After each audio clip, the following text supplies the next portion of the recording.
When my children were young, the question I heard 1,000 times over at this time of year was not, "Daddy, is there really a Santa Claus?" The question was, "Daddy, which one is the real Santa?"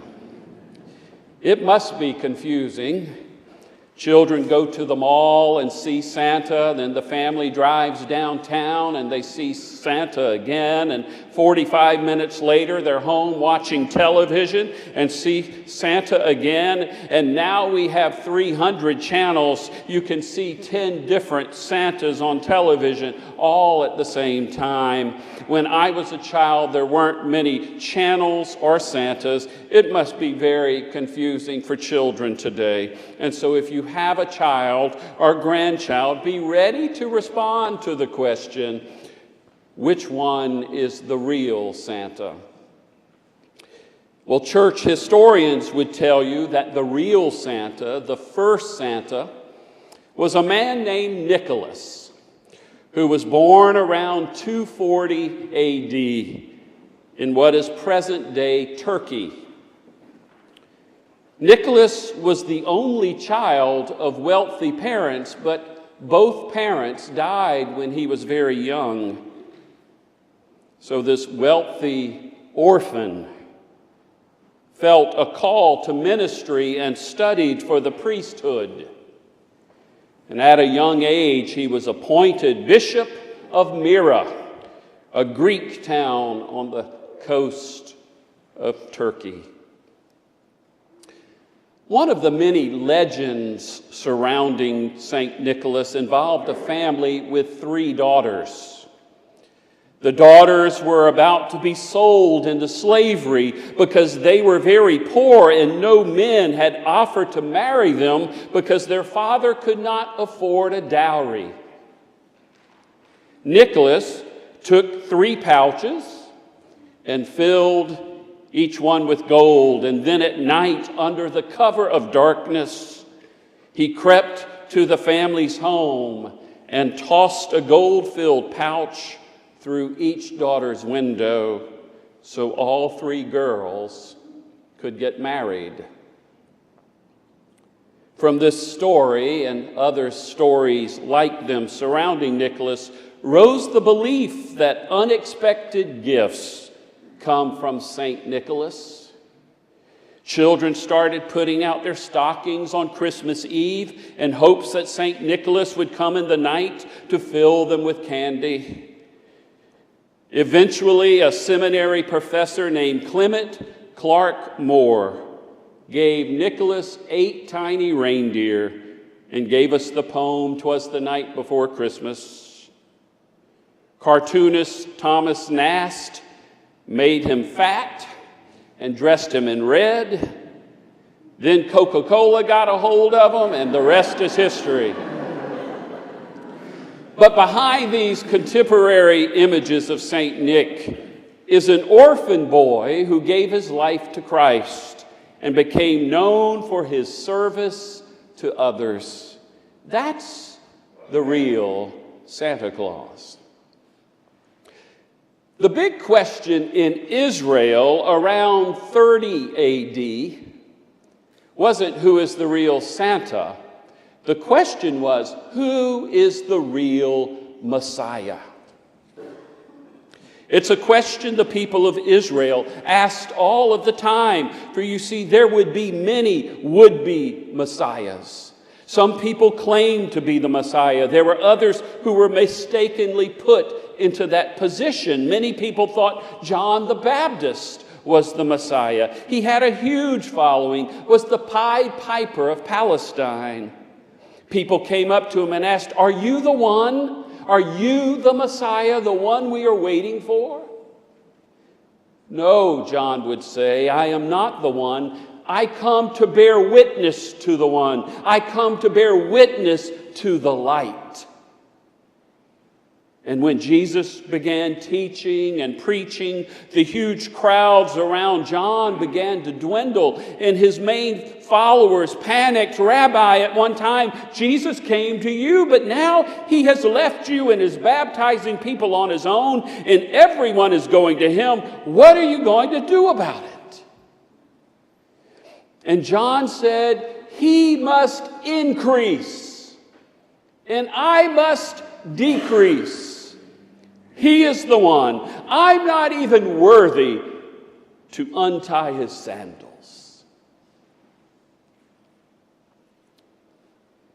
The theme word for the second Sunday of Advent is peace. And we, of course, want peace. We want world peace. We want peace in our country. We want peace in our community. But like the song says, let there be peace on earth, let it begin with me. For the world to be a place of peace, it must be made up of individuals who are at peace.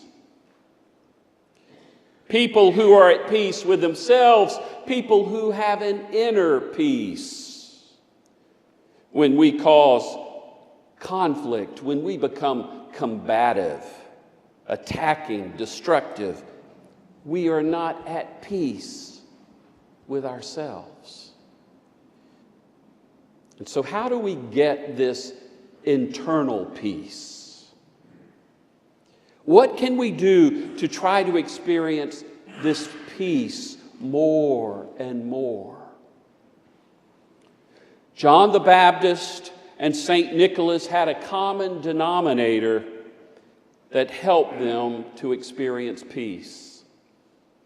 It's a characteristic or quality we call humility.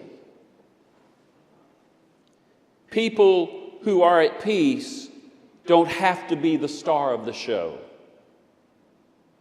John says, I'm not the Messiah. I'm just pointing to the Messiah. Nicholas comes bearing gifts at night when people are asleep. He doesn't want the attention. He doesn't need the credit or the accolades. And so how do we get humility?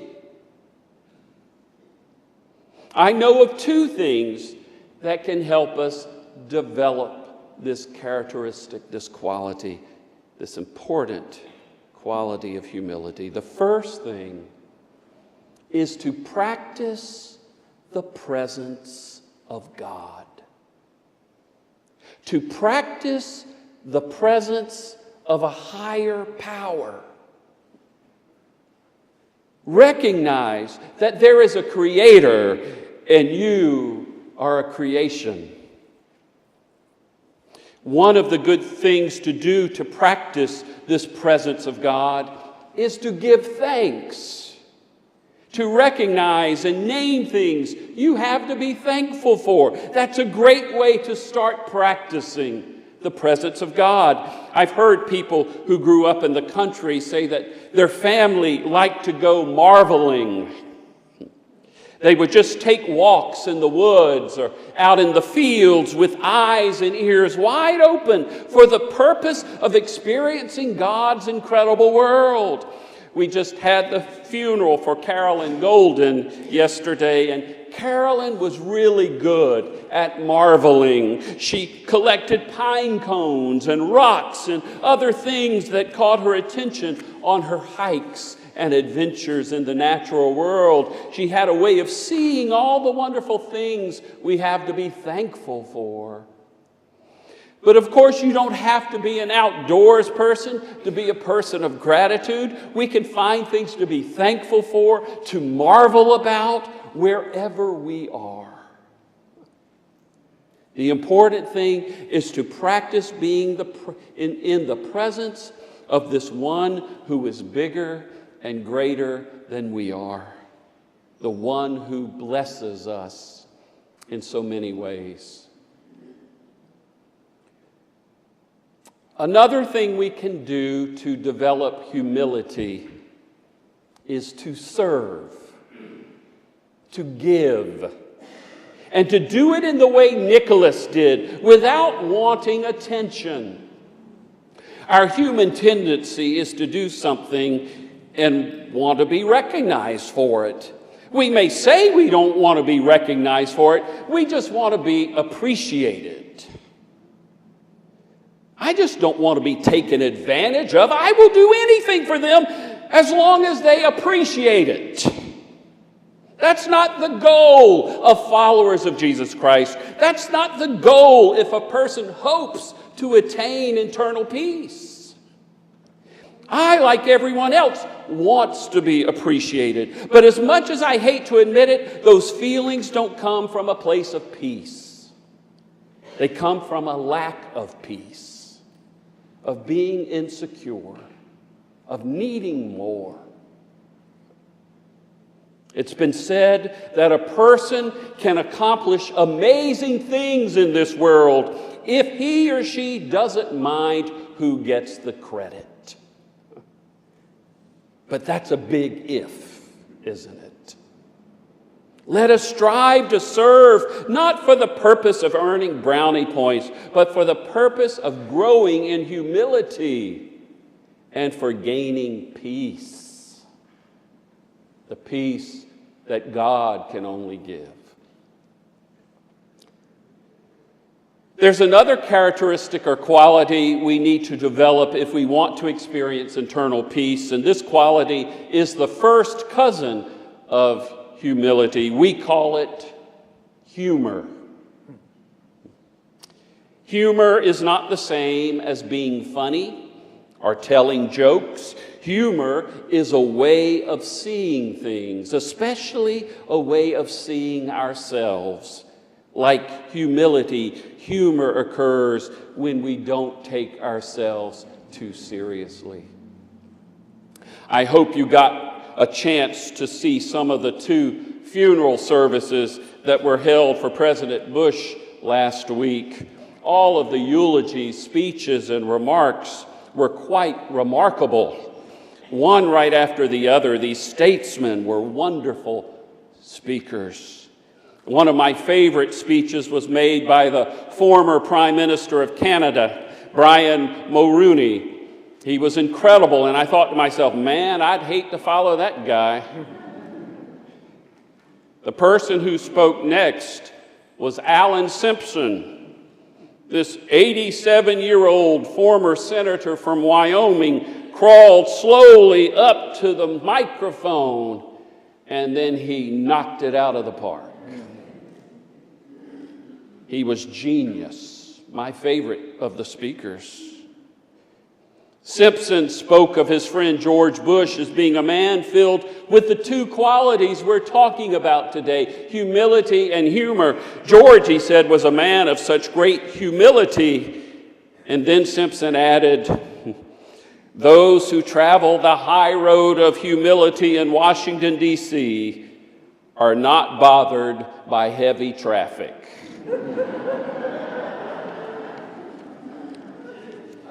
Then Simpson said that President Bush had a wonderful sense of humor. He said that President Bush couldn't tell a joke.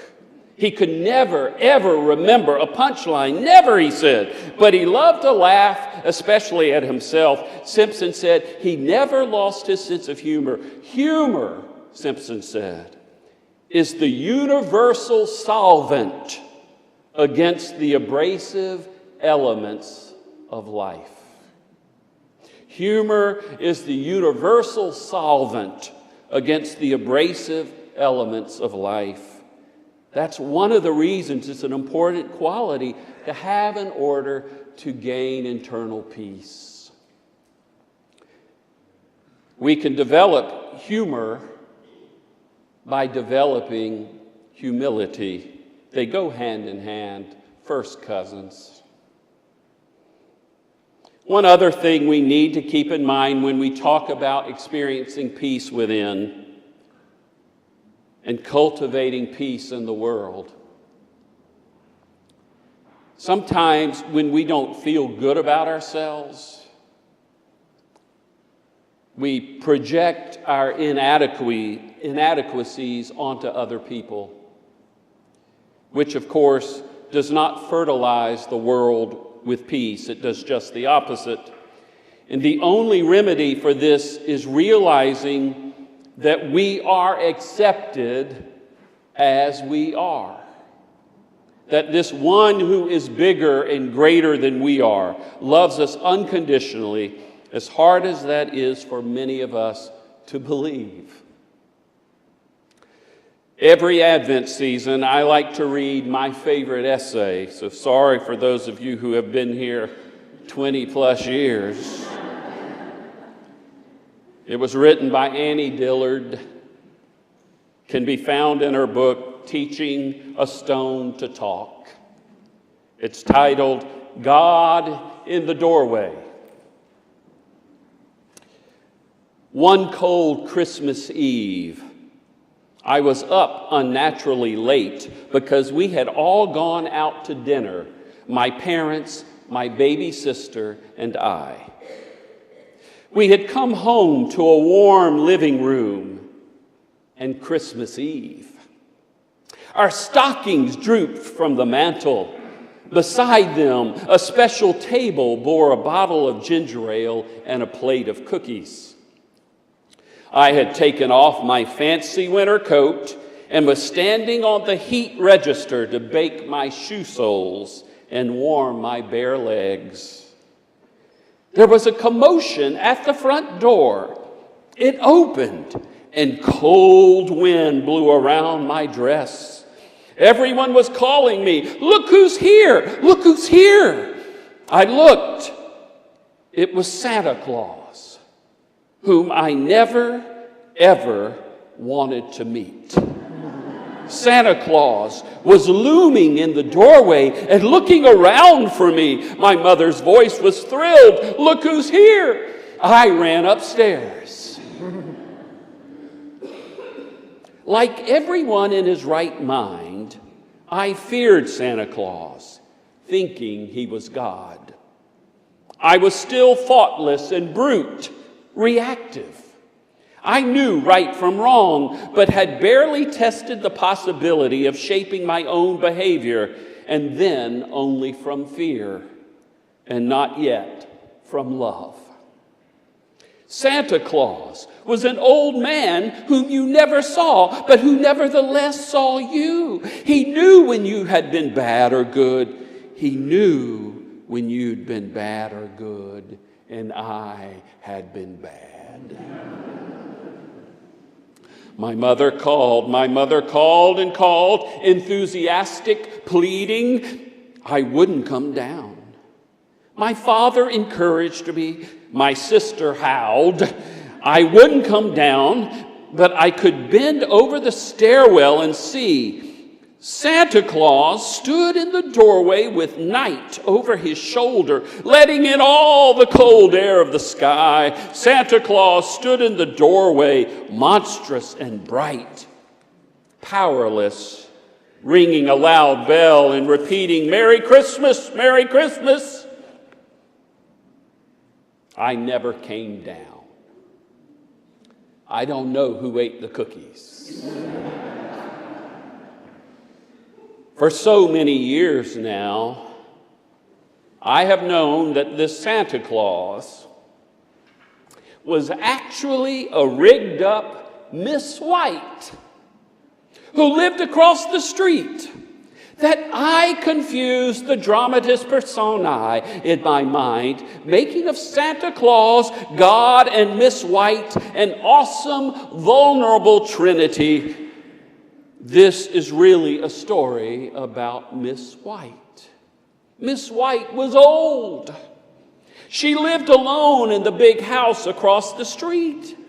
She liked having me around. She supplied me with cookies, taught me things about the world, and tried to interest me in finger painting, in which she herself took great pleasure. She would set up easels in her kitchen, tack enormous slick soaking papers to their frames, and paint undulating undersea scenes, horizontal smears of color sparked by occasional vertical streaks which were understood to be fixed kelp. I liked her. She meant no harm on earth, and yet half a year after her failed visit as Santa Claus, I ran from her again. That day, a day of the following summer, Miss White and I knelt in her yard while she showed me a magnifying glass. It was a large, strong hand lens. She lifted my hand and, holding it very still, focused a dab of sunshine on my palm. The glowing crescent wobbled, spread, and finally contracted to a point. It burned. I was burned. I ripped my hand away and ran home crying. Miss White called after me, sorry, explaining, but I didn't look back. Even now I wonder if I meet God, will he take and hold my bare hand in his and focus his eye on my palm and kindle that spot and let me burn? But no. No, it is I who misunderstood everything and let everybody down. Miss White, God, I am sorry I ran from you. I'm still running from that knowledge, that love from which there is no refuge. For you meant only love, and I felt only fear and pain. So once in Israel, love came to us incarnate, stood in the doorway between two worlds, and we were all afraid.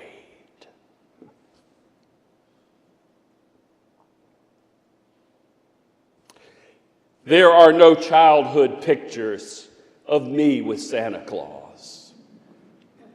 If you went through the Hester family album, you wouldn't find one little picture of little Billy sitting on Santa's lap. Not me, not with that guy. He scared me to death.